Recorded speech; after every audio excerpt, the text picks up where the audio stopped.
Good morning students. आज हम वसंत का पाठ 6 पढ़ने जा रहे हैं, जो कि एक कविता है।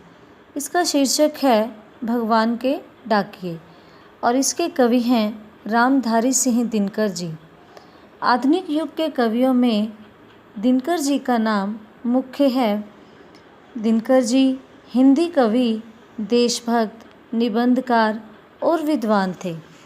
इनका जन्म 23 सितंबर सन 1908 ईस्वी में बिहार के सिमरिया नामक गांव में हुआ था।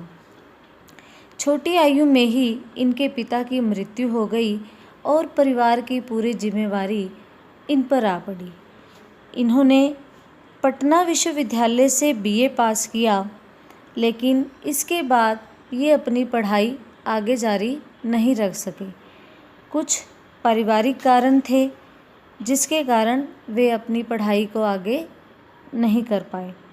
इन्होंने हिंदी और बंगाली साहित्य का अध्ययन किया। सन 1952 में इन्हें राज्यसभा का सदस्य चुना गया।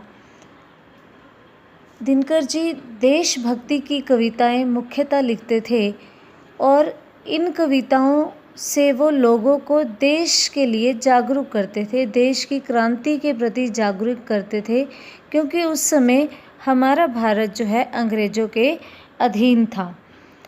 राज्यसभा का सदस्य चुने जाने के बाद इन्होंने आकाशवाणी के निदेशक के रूप में भी कार्य किया। इनकी एक काव्य रचना है उर्वशी, जिसके लिए इन्हें भारतीय ज्ञानपीठ के पुरस्कार से भी सम्मानित किया गया।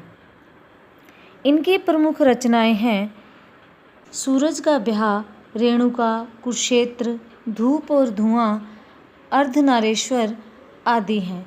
समाज में इन्हें क्रांति का बिगुल बजाने वाले सूरज के नाम से भी जाना जाता था, लेकिन 24 अप्रैल सन 1974 में चेन्नई में यह सूर्य सदा के लिए अस्त हो गया। चलिए अब हम कविता की ओर बढ़ते हैं।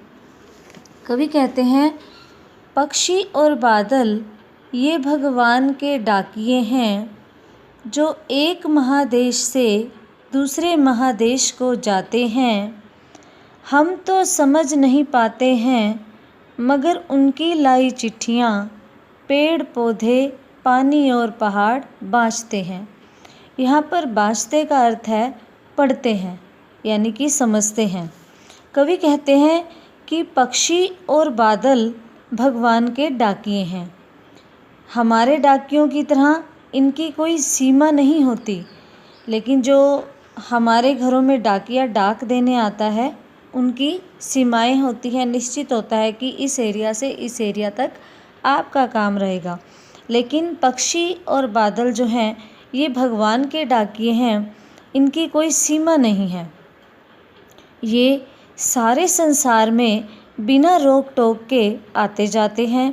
एक महाद्वीप से दूसरे महाद्वीप, एक देश से दूसरे देश आने जाने और ईश्वर का संदेश पहुंचाने के लिए इन पर किसी भी प्रकार का कोई प्रतिबंध नहीं होता, यानी कि किसी भी प्रकार की कोई मनाही नहीं होती। इनका संदेश होता है कि दुनिया एक है, परंतु हम इंसान जो हैं इनके दिए हुए संदेश को नहीं समझ पाते हैं और प्रकृति में व्याप्त पेड़ पौधे, पानी और पहाड़ जो हैं भगवान के डाकियों द्वारा लाई हुई चिट्ठियों को आसानी से पढ़ लेते हैं कि ये क्या संदेश लेकर आए हैं, लेकिन हम इंसान जो हैं हम इनके संदेश को नहीं पढ़ पाते।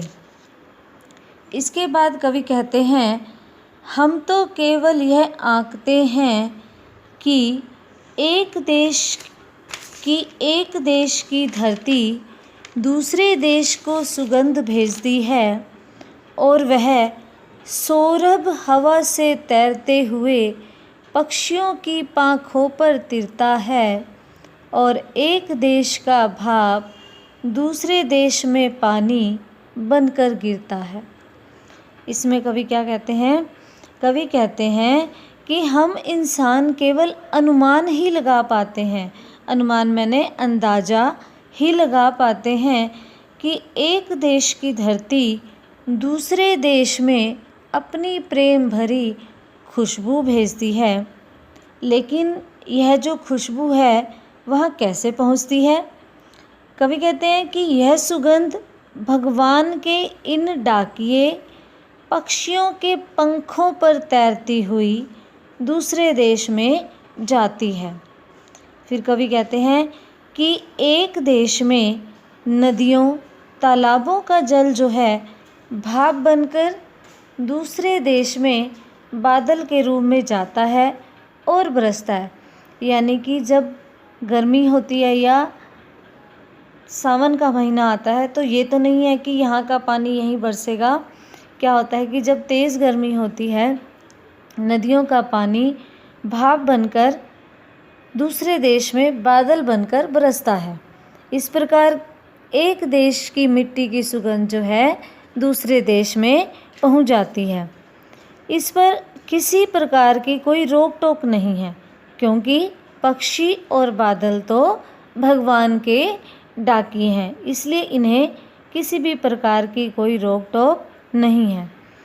और कवि कहते हैं कि पक्षी और बादल जो हैं प्रकृति की सुगंध को बिना भेदभाव के सारी दुनिया में फैलाते हैं, लेकिन हम इंसान तो केवल इसका अनुमान ही लगाते रह जाते हैं।